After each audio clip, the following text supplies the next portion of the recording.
Hi there guys, Sam here. As the title suggests, this is 5 things I hate about my VW Golf R, just based on the experiences of my ownership so far. So I'll get straight into it. Number 1, the first thing I hate about the car is actually the first thing I hate when it was about a day after I picked up the car and I found out that a few features weren't actually available, and it kind of disappointed me that it wasn't on a sort of a top of the range car. So it's actually the fact that the voice activation feature, you actually have to pay a little bit more for that. It doesn't come as standard, it's an option, and you have to basically get an activation code. Same for Apple CarPlay and Android Auto, and this kind of adds up, and on a top of the range model it was really annoying. It was the first thing that I hate about it, and I still hate it now. You know, my Ford Fiesta, it had it as standard and I love it. I'll actually spin the camera around and show you guys. But yeah, here you go. So if you click on that, you get that. And as a result, you don't get the feature. It's the first thing I hate about my VW Golf R. The second thing, actually going back a bit towards the touchscreen, is actually the touchscreen placement. And also just the usability of it.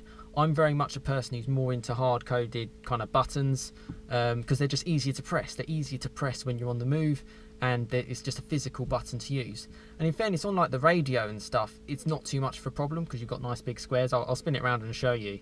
Yeah, it's just the case when you're driving along, you're trying to press a button, it just doesn't work. And also with the sat-nav up, your eyes are off the whole centre of the screen, the front of your windscreen, so you can't actually see too well.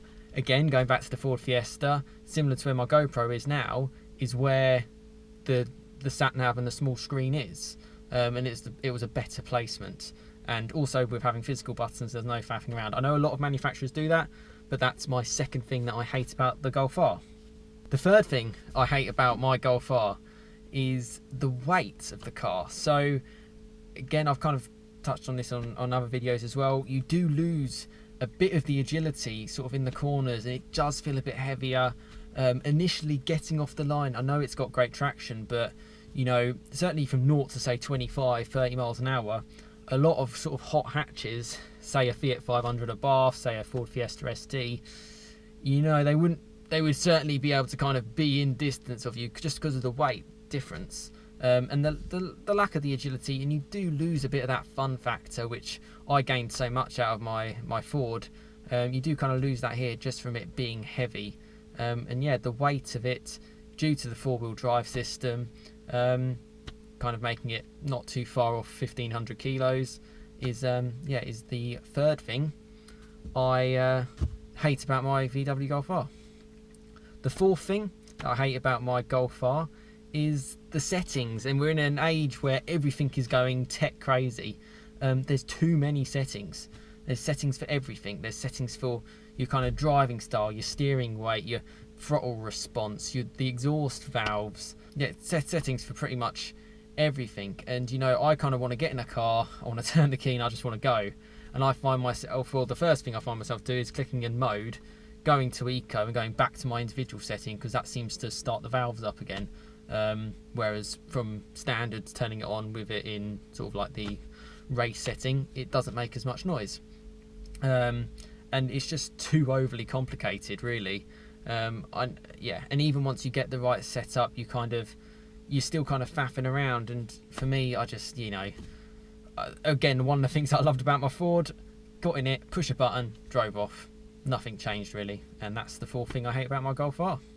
The fifth thing that I hate about my Golf R is the way it looks. I think it could have been a little bit more out there. I think, you know, for me, I really do like the Golf GTI 40th Anniversary Edition.